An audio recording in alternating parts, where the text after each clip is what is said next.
Hi, welcome to Teesta. जरा सोचिए, अगर आज इंडिया, फ्रांस या जर्मनी जैसे देश ही न होते तो दुनिया कैसी होती?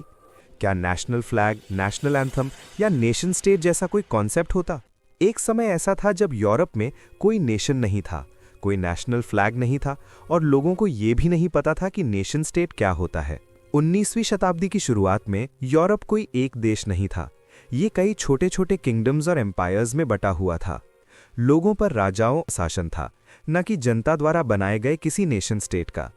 लेकिन धीरे धीरे लोगों में ये भावना पैदा हुई कि वे केवल राजा की प्रजा नहीं है, बल्कि एक ही हिस्ट्री, एक ही कल्चर, एक ही लैंग्वेज और एक ही टेरिटरी साझा करने वाले लोग हैं।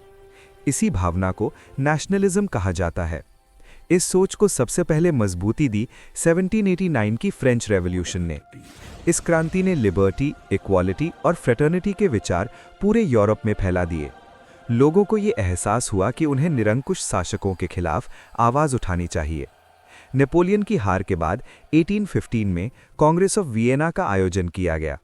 इसका उद्देश्य था पुरानी मोनार्कीज को फिर से स्थापित करना और फ्रेंच रेवोल्यूशन के प्रभाव को खत्म करना। लेकिन ये व्यवस्था लंबे समय तक टिक नहीं पाई। इसी समय यूरोप में लिबरलिज्म का उदय हुआ। लिबरलिज्म का अर्थ था individual freedom, equality before law और इलेक्टेड गवर्नमेंट। इन विचारों को सबसे अधिक मिडिल क्लास ने समर्थन दिया। कई रेवोल्यूशनरीज का मानना था कि राष्ट्र राजा नहीं बनाते, राष्ट्र जनता बनाती है। इटली में जियोसेपी मज़ीनी ने 1831 में यंग इटली मूवमेंट की शुरुआत की। इसका उद्देश्य था इटली को एक यूनिफाइड नेशन बनाना। इटली उस समय कई छोटे राज्यों में बटा हुआ था। जियोसेपी गैरिबाल्डी ने रेड शर्ट्स के साथ संघर्ष किया और विक्टर इमैनुअल सेकंड के नेतृत्व में 1871 में इटली का यूनिफिकेशन पूरा हुआ। इसी तरह जर्मनी का यूनिफिकेशन प्रशिया के नेतृत्व में हुआ। ऑटो वॉन बिस्मार्क ने ब्लड एंड आयरन पॉलिसी अपनाई, यानी युद्ध और कूटनीति के माध्यम से 1871 में जर्मनी को एक यूनिफाइड नेशन बनाया गया।